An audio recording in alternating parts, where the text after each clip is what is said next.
Welcome back to Square Off. Former House Speaker Nancy Pelosi held a virtual fundraiser last week for Democratic U.S. Senate candidate Ruben Gallego. She is the first top-tier Democrat to publicly get behind Gallego's campaign. So are Democrats coming around to accepting that independent Senator Kyrsten Sinema's not running, or maybe she is running, or do they just not care?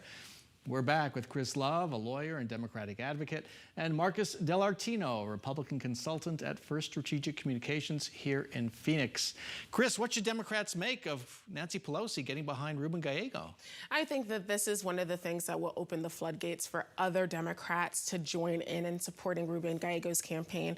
And to answer your question, I think that Democrats just don't care at this point. Senator Sinema is firmly committed to being an independent. Folks are tired of asking the question of is she or isn't she, and we're much closer now to the election cycle, so it's appropriate for folks to start jumping in and supporting a candidate. Do you see that happening? It's Nancy Pelosi. Of course she's going to do this. She's Speaker of the House, and oh my God, when is this woman going to retire? But anyway, the point being, he's in the House, and she's the figurative leader of the party. I don't think anything's unexpected here, but I will tell you, the question I have always had is, where is Joe Biden? Because Joe Biden wouldn't have gotten a lot of policy through the U.S. Congress without Kyrsten Sinema, and so that'll be the real true test. All right, let's turn to the chaos in Pinal County elections. In less than a year, 3 top elections officials in Arizona's third largest county have either been booted out or quit.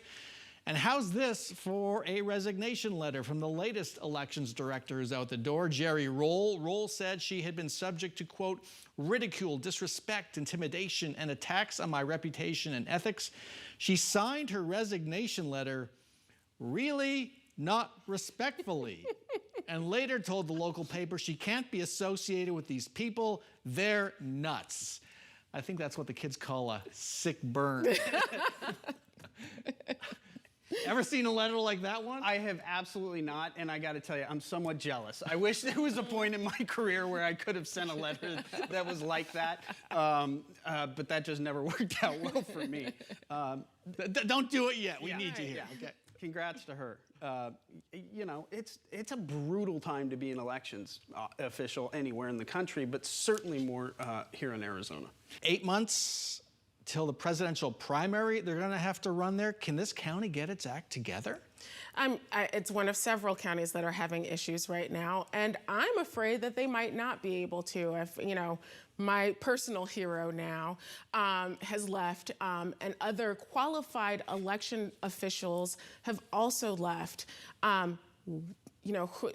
We have no one to run elections efficiently in Arizona at this point in time. Well, yeah, and you pointed out, this is the third majority Republican county in Arizona. Mojave and Cochise are the 2 others, where there's justifiable reason for concern about the operation of their elections and them actually producing results on elections night, or the days after, or the weeks after, or the months after.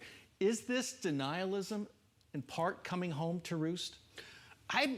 What I'm concerned about is, it's almost like a chicken, what came first, the chicken or the egg, is that when we get into the election cycle and these things don't go well, that there's going to be another government agency that steps in to analyze or audit that information. It may be Chris Mays, it could be the feds, we don't know, but it also keeps that election going again.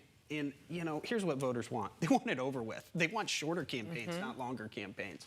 And they want a shorter amount of time to get the votes counted, not a longer amount of time for the votes to get counted. So, if this doesn't go correctly, the frustration is going to grow even hotter than it already is. Are we going to be talking about Pinal County on election night, if not sooner?